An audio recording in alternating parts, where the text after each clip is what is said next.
संजीवनीताई वाघ, तुझ्या कर्तृत्वाचा उभ्या महाराष्ट्राला आज सार्थ अभिमान आहे.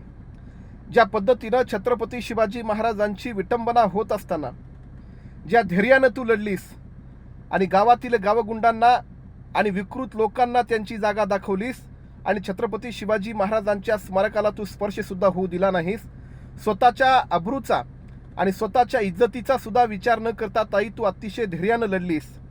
पण एक गोष्ट मात्र या व्हिडिओच्या माध्यमातून सांगायचं आहे की ज्या विकृत लोकांनी छत्रपती शिवाजी महाराज यांच्या स्मारकाला विरोध केला, आज 400 वर्षाच्या नंतर सुद्धा तुमच्या आईच्या आणि तुमच्या बहिणीच्या अंगावरती कपडे जर कोणामुळे सुरक्षित असतील ना, तर ते कपडे फक्त आणि फक्त छत्रपती शिवाजी महाराजांच्या पराक्रमामुळे शिल्लक आहेत.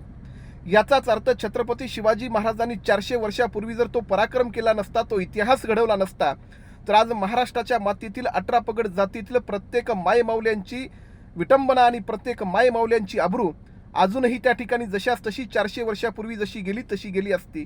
पण छत्रपती शिवरायांच्या पराक्रमामुळे आज तुम्ही आम्ही सगळेजण सुरक्षित आहोत.